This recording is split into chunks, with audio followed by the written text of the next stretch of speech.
बिस्मिल्लाहिर्रहमानिर्रहीम अस्सलाम वालेकुम। मेरा नाम मोहम्मद बिलाल है और आप देख रहे हैं हमारा यूट्यूब चैनल। नाज़रीन, आज का ये व्लॉग हम बना रहे हैं। IMF से पाकिस्तान की डील हो रही है और जो उसके मुतल्लिक हमें पैसे मिलने हैं या इमदाद मिलनी है या इसको आप कर्ज समझ लें, जो भी शक्ल अख्तियार करें, इसकी शॉर्ट फॉर्म ये है कि मिलने हमें पैसे, ताकि हमारे जो माशी हालात जो बिगड़े हुए हैं वो थोड़े से दुरुस्त हो सके। तो वजारत ख़जाना जो साकडार की टीम है वफाकी सिफा के ऊपर, कल उन्होंने एक प्रेस कॉन्फ्रेंस की है और प्रेस कॉन्फ्रेंस के अंदर उन्होंने ये दिया है कि 2 दिन कौम सब्र करें, 2 दिन के बाद बहुत ही अच्छी खुशखबरी पाकिस्तान को मिलने वाली है। उन्होंने इस चीज़ की तरफ इशारा किया कि IMF के साथ उनके 99% जो मुज़ाकरात हैं वो सेटलमेंट हो चुकी है।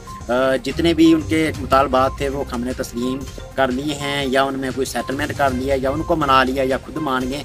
1% सिर्फ डील रह गया और उसके लिए उन्होंने 1 से 2 दिन मांगे और 1 से 2 दिन के बाद उन्होंने कहा कि IMF से हमारे साथ जो मुज़ाकरात हैं वो तय पा जाएंगे।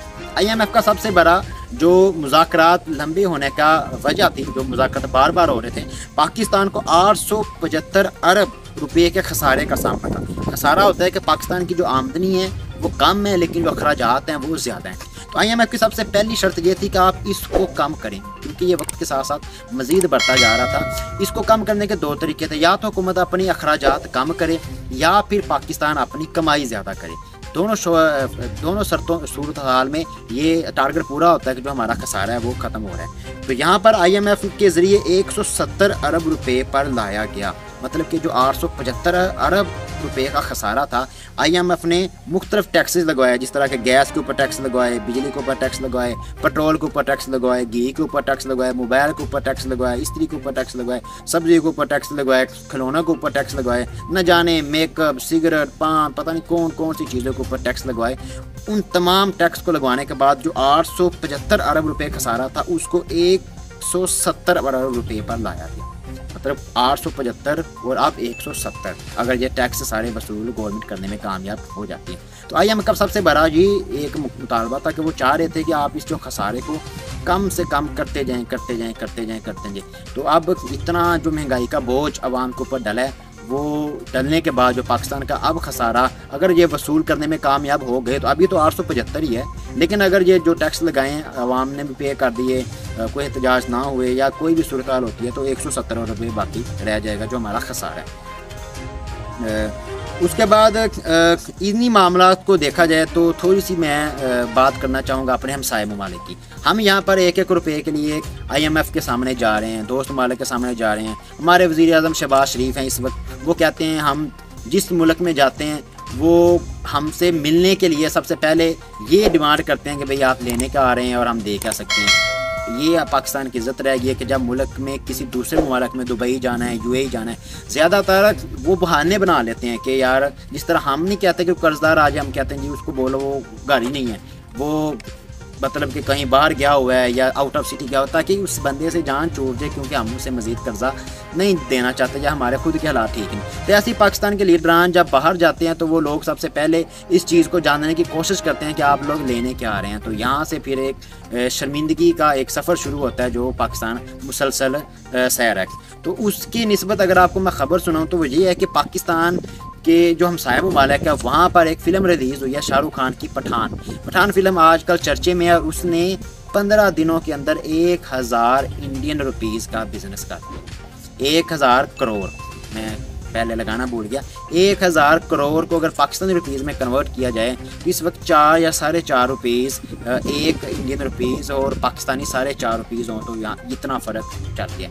इस हिसाब से अगर पाकिस्तान में कैलकुलेशन की जाए तो 4000 करोड़ रुपए का बिज़नेस उन्होंने 15 दिन में कर दिया।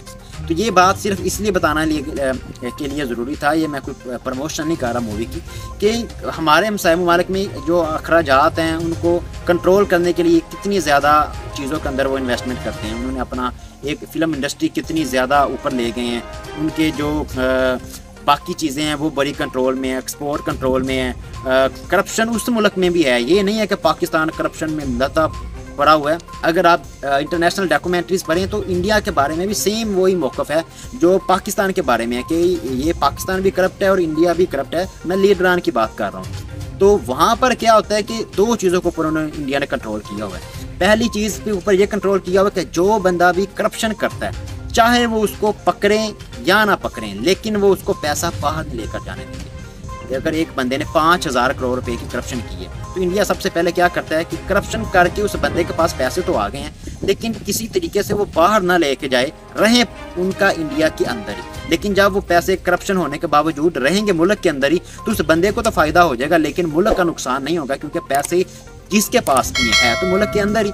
तो यहाँ पर हमारे पास क्या होता है कि यहाँ पर चोरी भी होती है, ऊपर से सीना जोरी होती है। आप यहाँ पर चोरी करने के बाद पैसे लेके चले जाते हैं बाहर, और जब बाहर जाते हैं तो पाकिस्तान से जो पैसे की कमी हो जाती है, कमी होने के बाद पाकिस्तान में डॉलर का रेट ऊपर चला जाता है। यहाँ पर अगर इस चीज़ के ऊपर भी फोकस किया जाए कि चोरी को अगर हम नहीं रोक सकते तो कम अज़ कम जो पैसे पाकिस्तान से बाहर जाते हैं हम उनको अगर अब तो पानी सर से गुजर चुका है ना, अब तो डिफ़ॉल्ट की बातें हो रही हैं। ये मैं प्लानिंग की बात कर रहा हूँ आज से 10 साल पहले की। अगर 10 साल पहले सिर्फ इस बात के ऊपर नवाज शरीफ खरबों रुपए करप्शन कर लेता, जरदारी खरबों रुपए करप्शन कर लेता, इस पाकिस्तान का कुछ भी नहीं बिगड़ना था अगर सिर्फ पैसा पाकिस्तान में होता।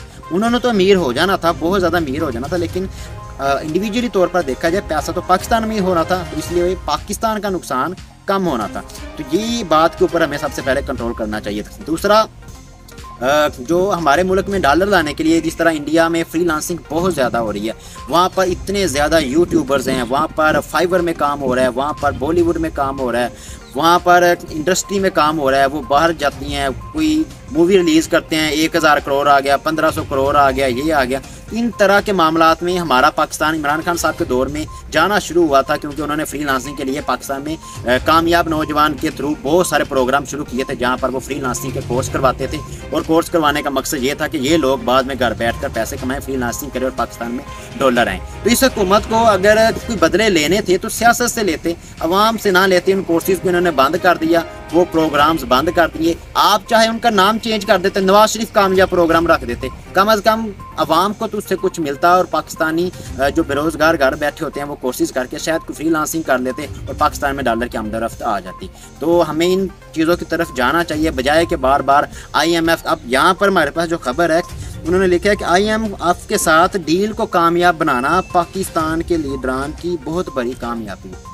इस तरह के बयान देकर हम क्या साबित करना चाहते हैं कि इतनी बड़ी कामयाबी मिल गई IMF को, हमने बना लिया। उससे बेहतर था कि IMF से जान कैसे छुड़ानी है उस मुताबिक हम कुछ पॉलिसियाँ करें। अगर वीडियो आपको पसंद आई है तो वीडियो को लाइक करें, चैनल को सब्सक्राइब करें, ज़्यादा से ज़्यादा शेयर करें। पाकिस्तान जिंदाबाद।